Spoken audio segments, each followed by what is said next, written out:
Industry 4.0, तो अभी हमारे जो इंजीनियर है वो सारे थ्योरेटिकली ट्रेंड है, बट प्रैक्टिकली उनको नॉलेज नहीं है। तो आपको इंजीनियरिंग एजुकेशन में इंडस्ट्री को इन्वॉल्व करना पड़ेगा, तब जाके आपका जो भी आपके यहाँ से 6 महीने के लिए जाते हैं इंडस्ट्री विजिट्स पे तो जाते होंगे शायद स्टूडेंट्स। तो ये सब चीज़ें स्मार्ट मैन्युफैक्चरिंग में वो देखने मिलेगी। मुझे पता है महिंद्रा में भी पहले से ही स्मार्ट मैन्युफैक्चरिंग वहाँ पे कैसे कि टाइमिंग में लगा हुआ है कि एक कंपोनेंट आता है उस पर एक वर्क स्टेशन पे काम हुआ, फिर नेक्स्ट इसमें उतने टाइमिंग में उसको करना है वो बंदे, अदरवाइज उसका काम रह जाएगा, उसको दूसरे वर्क स्टेशन पर जाना है। तो ये सब प्रैक्टिकल नॉलेज से ही आएगा।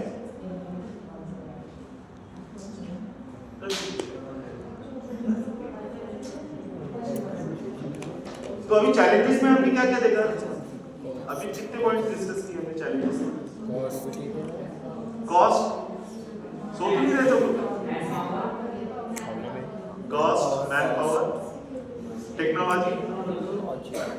तो ये टेक्नोलॉजी आपको अपडेट कब रहेगा, जब आप इंडस्ट्री विजिट करेंगे या आपके इंडस्ट्री के कोई लोग यहाँ आएंगे, ये लेक्चर्स देंगे, तभी आप लोग अपडेट्स रह पाएंगे टेक्नोलॉजी के, क्योंकि पॉल्यूशन नॉर्म्स भी चेंज हो गए।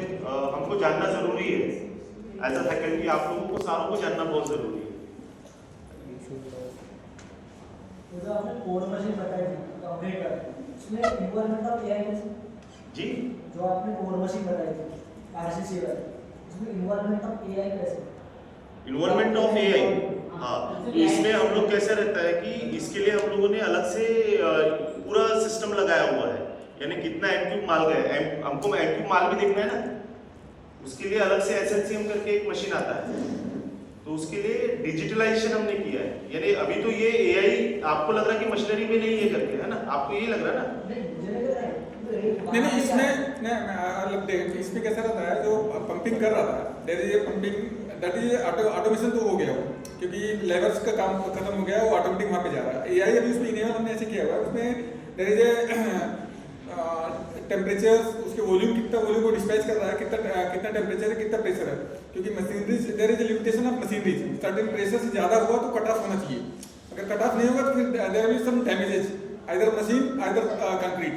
तो वो जैसे वो सर्टेन टेम्परेचर या सर्टेन प्रेशर वहाँ तक पहुँचता है तो मशीन को ऑटोमेटिक कट ऑफ करता है। This one of AI features, क्योंकि आप जहाँ पे pressure AI is nothing but आप उसको एक कमांड देते हैं, डायरेक्ट कमांड देते हैं, आपको अलग से कमांड देने की जरूरत नहीं। जैसे उसने एक सर्टेन प्रेशर आ गया, उसमें ऑटोमेटिक पंप बंद हो जाना चाहिए, दैट इज कॉल्ड एआई। तो एक प्रेशर सेंसर लगा हुआ है, उस प्रेशर से ज़्यादा एक्सीड किया तो ऑटोमेटिक कट ऑफ कर देगा, that is called AI. AI is nothing, आप एआई आप ऐसा बहुत बड़ा नहीं समझिए, एआई सर्टेन टेम्परेचर्स सेंसर्स लगे हुए हैं, वो either for temperature, for pressure, anything for anything, वो कमांड देगा डायरेक्टली। जो आप कमांड जाके आपको लगा कि हाँ ये प्रेशर बढ़ गया, आपने प्रेशर गेज लगा दिया और आपने देखा इससे ज़्यादा प्रेशर हुआ, फिर आप जाके मशीन बंद कर रहे हो, दैट इज कॉल्ड मैनुअल। अभी एआई क्या करता है, आपने एक टेम्परेचर लगा दिया और एआई ही कमांड देता है, वहाँ पे उसके कंट्रोलर्स लगे हुए सारे मशीन में, जैसे अभी जितनी मशीनें हैं सभी में कंट्रोलर्स लगे हुए हैं, उस सर्टेन प्रेशर जहाँ तक पहुंचा वो ऑटोमेटिक इंजन को बंद कर देगा, that is called AI. AI is nothing that कि बहुत ज़्यादा ये सब बड़ा हवा नहीं समझिए इसको, वो एक सर्टेन सेंसर्स रहते हैं, उनसे कमांड लेकर के जो मेन आपकी ऑपरेटिंग बॉडी है उसको कमांड देता है। अभी जैसे आप देखेंगे तो आपका भी क्वेश्चन सही है। अभी जैसे इंडस्ट्री 4.0 में हम क्या करते हैं, इंटीग्रेशन करते हैं, करेक्ट है ना? इंटीग्रेशन ऑफ क्या करते हैं हम लोग, एआई करते हैं, आईओटी करते हैं, सारा उसमें मैकेनिज्म लगाते हैं। अभी बैकएंड में हमारा ऑफिस में सारे उसके सेंसर्स जो है इनपुट देते हैं, तो उससे एक रिपोर्ट, फाइनल रिपोर्ट बन के आती है कि आज का कितना एमक्यू मटेरियल हमने खाली किया। तो it is also one kind of AI involvement in the manufacturing process. अभी ये जो ब्रीज का हम कवरिंग कर रहे हैं तो एक टाइप का एक मैन्युफैक्चरिंग ही है, इसमें भी हमने इंटीग्रेशन लगाए हुए हैं। इसमें नॉट ओनली प्रेशर ओनली, अगर वो क्वालिटी चेक करता है, इफ वेरी क्वालिटी डिटोरेटेड वो फिर से अगेन बंद कर देगा। जैसे अभी सर ने बताया, हम लोगों ने इंडस्ट्री में नाम से आ गया, अभी आप लोगों ने बहुत ज़्यादा सुना होगा दिल्ली में पॉल्यूशन बहुत ज़्यादा बढ़ा हुआ है, एक्यूआई बढ़ा हुआ है, तो गवर्नमेंट ने एक नाम से लेकर है BS4 BS5 नाउ BS6 गाड़ियाँ चल रही हैं, जो भारत इससे 6 है, जो पर्टिकुलर मटेरियल से PM2.5 PM15 देखते हैं, उसको जो गाड़ियाँ डिस्चार्ज करती हैं उसका रेट को डिक्रीज करना है, तभी हमारा एयर पोल्यूशन सही रहेगा। अभी उसमें एआई इनेबल कैसे किया हुआ गवर्नमेंट ने, उन्होंने नाम फिक्स कर दिया कि इससे 2.5 इससे ज़्यादा नहीं होना चाहिए, अगर उससे ज़्यादा जाएगा तो आपका इंजन कट ऑफ हो जाना चाहिए। तो सारे जितने भी मैन्युफैक्चरर हैं उनमें वो AI टेक्नोलॉजी लगा गया। ऐसे गवर्नमेंट आके चेक तो नहीं करेगी कि ये AI से बड़ा है कम, मतलब 2.5 से मतलब उनका जो एक नाम से उससे ज़्यादा बढ़ा रहा है या कम हो रहा है। तो 2.5 से उनके सेंसर लगे हुए हैं, जैसे ज़्यादा होगा वो ऑटोमेटिक इंजन को शट ऑफ कर देगा, आपकी गाड़ी चलेगी नहीं। ये AI होता है। ऑटोमेटिक इंटीग्रेशन जो किया हुआ है ना, जो टेक्नोलॉजी के इंटीग्रेशन विद मशीनरीज किया हुआ है, दैट इज कॉल्ड AI। अभी आपको ना ये मशीन का भी एक रिपोर्ट जनरेट होता है, इनका जैसा GPS सिस्टम है। GPS सिस्टम जो है वो उसको हम लोग लाइव लिंक भी बोलते हैं। तो उसके अंदर में पूरा डेटा आता है कि इंजन कब ऑफ हुआ, कब ऑन हुआ, कितना RPM पे चला, वो सारा चीज़ उसके हेल्थ रिपोर्ट में आ जाता है। अभी जो मशीनरीज आई है उसमें पहले जैसा इन्हें मशीन्स नहीं रहा अभी तो आपका 4 व्हीलर में भी बिना लैपटॉप DLA लगाए आप काम नहीं कर सकते, और मशीन खुद बताता है। अभी आपका 4 व्हीलर खुद बताता है ट्रबल शूटिंग करने के लिए, इजीली बता देता है मैकेनिक को। हेल्प फाइल रहती है उसके अंदर में, लैपटॉप के एक सॉफ्टवेयर रहता है और उसके अंदर में हेल्प फाइल रहती है कि आज ये कोड आया तो इसके लिए क्या ट्रबल शूटिंग स्टेप डालना है। तो सारा अभी पूरा AI इन्वॉल्वमेंट ही है। जो नया मशीन आ रहा है ना, सारे में AI इन्वॉल्वमेंट है।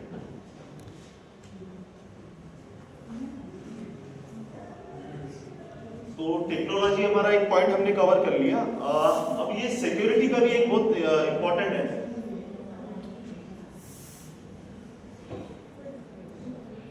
सिक्योरिटी बोलने से एक तो मैन पावर का भी और दूसरा डेटा का भी, क्योंकि अभी क्या हो रहा है कि सभी कंपनियां जो है ना डेटा प्राइवेसी पे काफी काम कर रही है। तो इवन हमारा जो कंपनी का ऑफिशियल लैपटॉप होता है उसके अंदर में हम ना पेन ड्राइव लगा सकते हैं, ना पर्सनल मेल ID पे हम लोग मेल कर सकते हैं, ना जीमेल कर सकते हैं, कुछ भी नहीं कर सकते, ना व्हाट्सएप इन्वॉल्व कर सकते। तो ये सिक्योरिटी पे भी काफी ध्यान देना पड़ेगा हमको। हो सकता है हमारे बीच बैठे लोगों के साथ भी स्कैम हुआ, हमारे पैसे बैंक के अकाउंट से पैसे चले गए हो, ये भी हो सकता है। तो सिक्योरिटी बहुत इंपॉर्टेंट है। जो चैलेंजेस आ रहा है ना इंडिया में, उसमें भी हम लोगों को सिक्योरिटी पे भी काम करना है।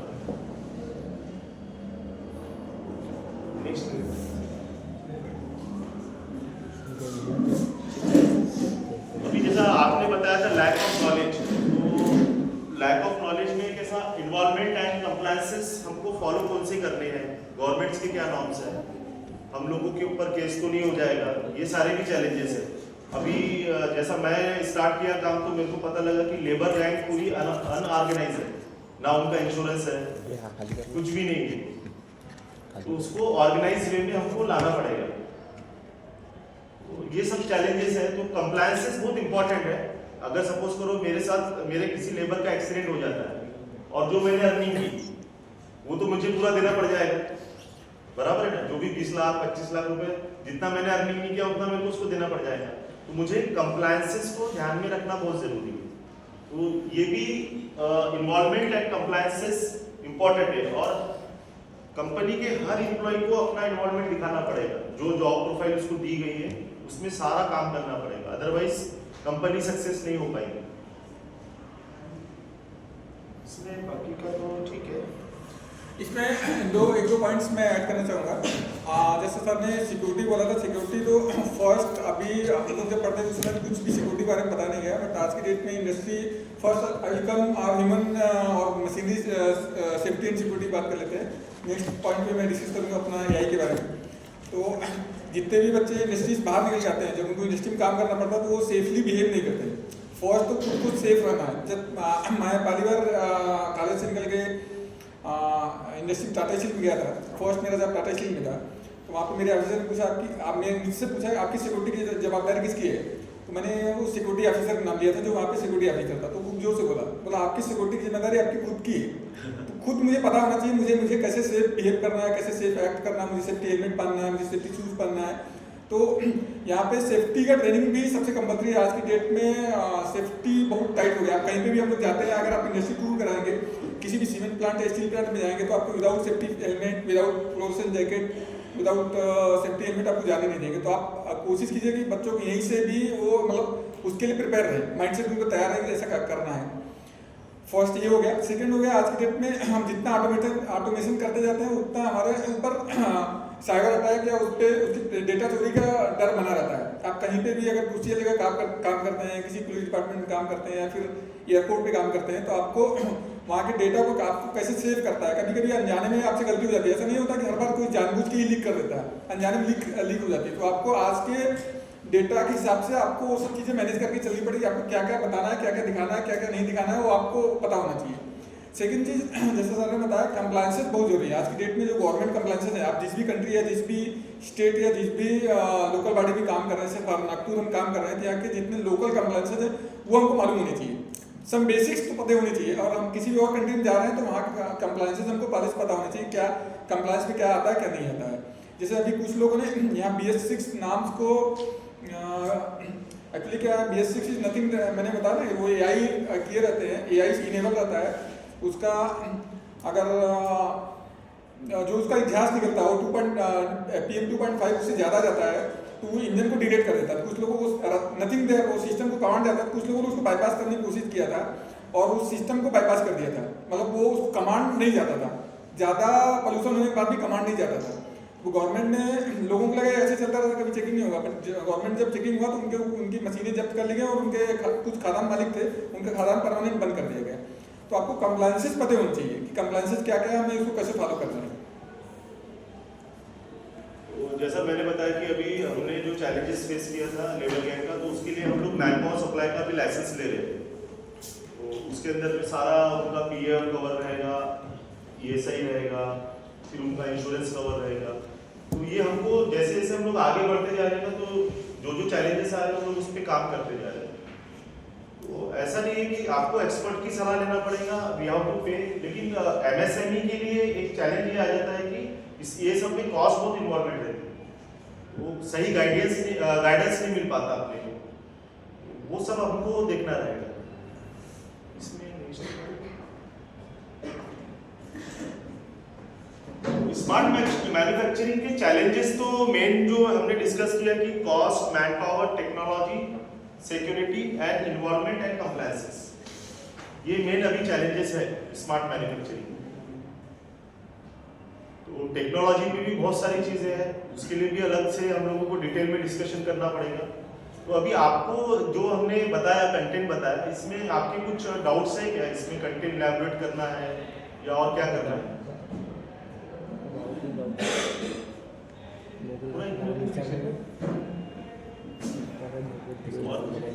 नहीं, लास्ट वाले जॉब कार्य करायचे फॅकल्टी ना आपण हाँ, ये अभी हम लोग जब काम करना शुरू किया ना, ये मोल पंप आता है, इसके बारे में हमको पता ही नहीं था। हम लोग भी अब जब मैदान में उतरे तो धीरे धीरे हमको पता लगा कि ये मोल पंप है। तो इसके अंदर में क्या होता है कि पंप भी उसी के अंदर रहेगा, ट्रक के अंदर में, तो ये डिजाइन हो क्या आ रहा है।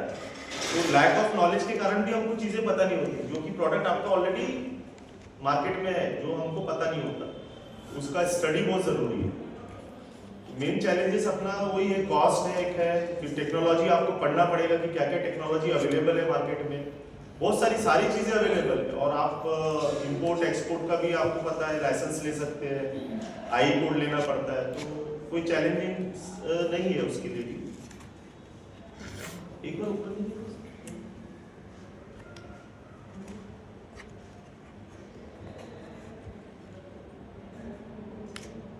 ये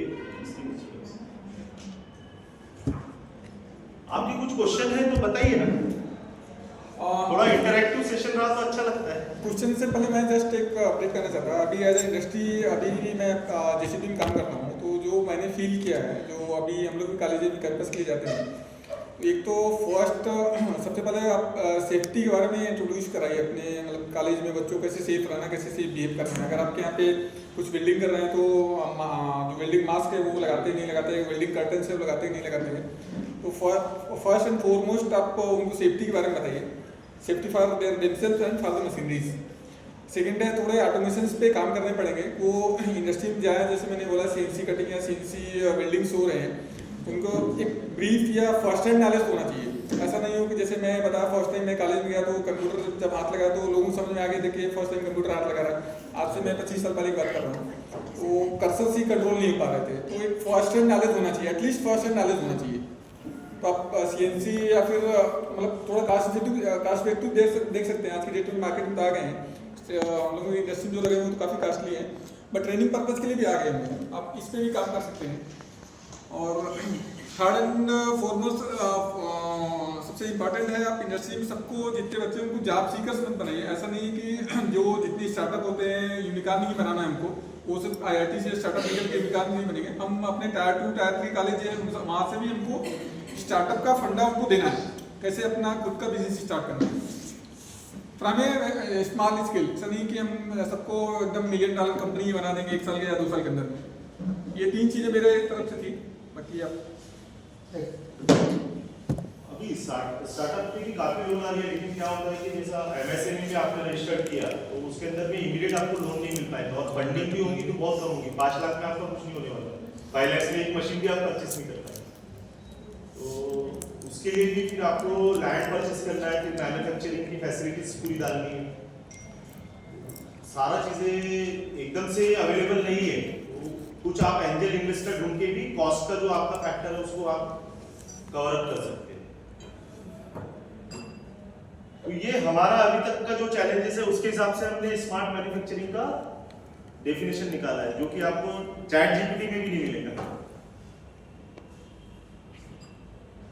बताइए, क्वेश्चंस आपके कुछ है Q&A? कोई क्वेश्चन है, कोई सजेशन है, कुछ और टॉपिक कुछ जानना चाहते हैं?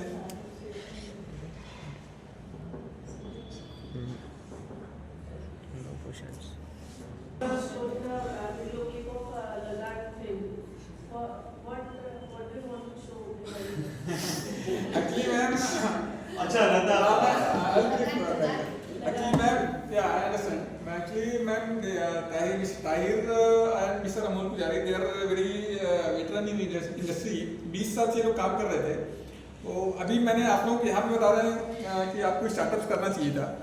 एक बार इंडस्ट्री में आ जाने के बाद हम लोग की इतनी हिम्मत नहीं हो पाती थी कि हम करें, क्योंकि एक मंथली फिक्स हो 30 तारीख को एक SMS आ जाता है ना, सैलरी क्रेडिटेड, तो एक फिक्स इनकम की आदत बनी हुई थी। तो लेकिन there is a continuous pressure for achieving the target, company के अपने टारगेट रहते थे। फिर उन लोगों को लगा यार ये बहुत हो गया, हमने बहुत काम कर लिया। तो उसमें एक डायलॉग था कि अब बहुत हुआ यार, अपना कुछ करते हैं। वो जो सरदार जी का था, वो स्टार्टिंग में एक डायलॉग था, इट्स नाउ टू मच, अभी अपना कुछ करते हैं। तो वही इन लोगों ने सोचा कि इट्स नाउ टू मच, अभी अगर हम कंपनी के लिए इतना कर सकते हैं तो अपने लिए भी कुछ कर सकते हैं। That is the motto. हाँ, ये उसमें कैसा था, अगर आप देखेंगे ना वो वीडियो इस बार आप देखेंगे किसी रिमाइंड करके, उसमें जो सरदार जी थे वो बोलते हैं कि अब बस हो गया यार, अब मैंने सोचा अंग्रेजों को मैं छोड़ दूं और मैं अपने देश के लिए कुछ करूं। तो उस टाइप का हमारे में फीलिंग आया और हमने स्टार्ट किया। तो सबसे पहला जो चैलेंज आया था, इतना सैलरी, आज जो हमारा पैकेज है वो सैलरी छोड़ के खुद का बिजनेस स्टार्टअप करना विदाउट एनी फंड्स, वो रिस्क से हम बाहर निकले। तो वो सबसे बड़ा चैलेंज हमने पार कर लिया। वो माइंडसेट से बाहर निकलना कि जैसा सर ने बोला ना, 1 तारीख को सैलरी आ जाता है और आपका इतना CTC है, आपकी लाइफ अच्छे से चल रही है, तो वो सबसे बड़ा चैलेंज हमने पार कर लिया। और फिक्स इनकम को पार करने के लिए आप मैडम, जैसे आप इसमें अपना बिजनेस स्टार्ट करते हैं, अपने स्टार्टअप स्टार्ट करते हैं, तो there is no fix income. वो कभी ज़्यादा भी होगा, कभी कम भी हो सकता है। There is a lot of challenges. और इसलिए हम जैसे लोगों के लिए जो ऑलरेडी 15-20 साल से काम कर रहे हैं, स्टार्टिंग में अगर स्टार्टिंग करियर में कर रहे हैं तो ठीक है, अदरवाइज आप इंडस्ट्री के 20 साल के वेटरन हो गए, आपकी सैलरी भी ठीक ठाक पैकेज में चली जाती है, तो आपको छोड़ना it's not easy, it's too difficult. लेकिन फिर भी वो अंदर में सबकी इच्छा तो रहती है, बहुत हुआ यार, बहुत हुआ यार। तो एक दिन वो क्लिक किया लोग यार, अभी बहुत हो गया, अभी करते हैं, जो भी होगा देखा जाएगा। It's like that.